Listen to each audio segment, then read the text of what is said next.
Velkommen til Jysk Trykluft. Det I lige så her, det var vores lytterudstyr til luftlækager. Det er ultralyd, som der fanger de små lækager, som vi ikke kan høre med vores blotte ører. Og ofte så kan vi ikke høre små lækager.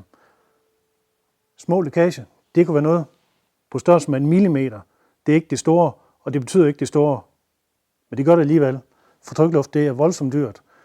Og et 1 mm hul i et anlæg, der står med tryk hele året, 8 bars tryk, hvis I så giver 50 øre per kilowatt for strømmen, det er lavt sat, det er meget lavt sat, så koster det altså 2600 kroner om året bare i lækage.